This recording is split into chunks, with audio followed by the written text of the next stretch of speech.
Hello viewers, আসসালামু আলাইকুম। আমি আছি এখন টাঙ্গাইল জেলার বাসাইল উপজেলার বাঘিল গ্রাম। তো বাঘিল গ্রামে নতুন একটা পিকনিক স্পট হয়েছে, ছোটখাটো একটা পিকনিক স্পট। এখানে চকের মাঝখানে একটা ঘর দিয়েছে এবং ঘরের সাথে আরেকটা সুন্দর ঘর আছে, ওখানে বিশ্রাম নেওয়ার জন্য জায়গা করেছে।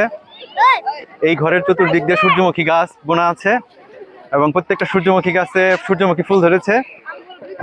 চতুর্দিক দিয়ে খোলা মাঠ এবং চতুর সাইডে নদীর মতো আছে, মানে বিলের মতো আছে।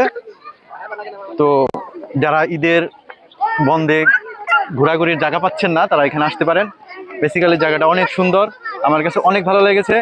এই ঈদের বন্ধের মধ্যে আমি অনেক জায়গায় ঘুরেছি, কিন্তু এই জায়গার মতো এত সুন্দর জায়গা আমি এখন পর্যন্ত দেখি নাই। যদি কারো এই সুন্দর জায়গা উপভোগ করতে ইচ্ছে হয়, তাহলে তাড়াতাড়ি চলে আসেন টাঙ্গাইল জেলার বাসাইল উপজেলার বাঘিল গ্রাম। টাঙ্গাইল থেকে বাসাইল যে রোডটা আছে, মেইন রোড, এই মেইন রোডের পাশেই পড়বে এই স্পটটি।